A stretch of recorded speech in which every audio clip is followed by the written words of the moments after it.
Mən dediyim kimi bir Alabaş avtobusundan danışdımsa, qoy elə oradan da bir haşiyə çıxım, bir şey əhvalat danışım. Biz gənclər belə deyək də, həmişə arxa oturacaqda otururduq, yaşlılar daha biraz qabaqda otururdu. Ağasəmin Mirzavadovun dönəmi idi, baş məşqçimiz idi, köməkçisi Nazım Mehrəliyev idi. Hətta elə bir zamanlar olurdu ki, bizim Şamo adlı sürücümüz var idi.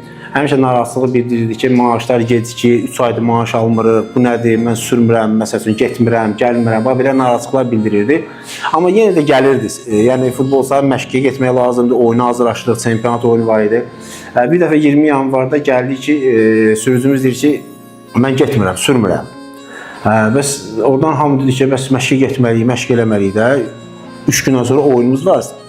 Tam dəqiq yadımda qalmayıb. Ya Kəpəzini oynuyorduk, ya Şəmkirini oynuyorduk, inşaatsızda oynayadıyorduk. Bu dedi, yox, mən getmirəm, mənim pulumu versinlər.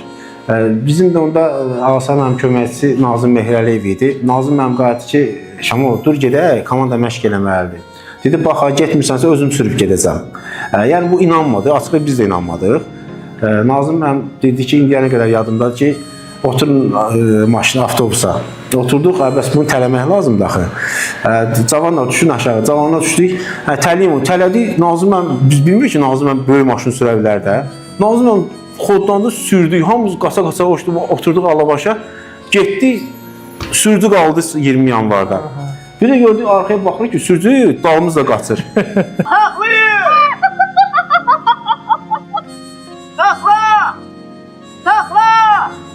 Nəsə biz gəldik Sumqayıta, artıq meydançaya çatmışıq, soyunduq, geyindik, məşqə çıxırıq, sürücü ləhliyə belə deyək, gəlib, bir də belə şey eləməyib, mənim maşınımı götürüb getməyib, başınıza hadisə gələrdi, nəsə, belə bir əhvalat olmuşdu.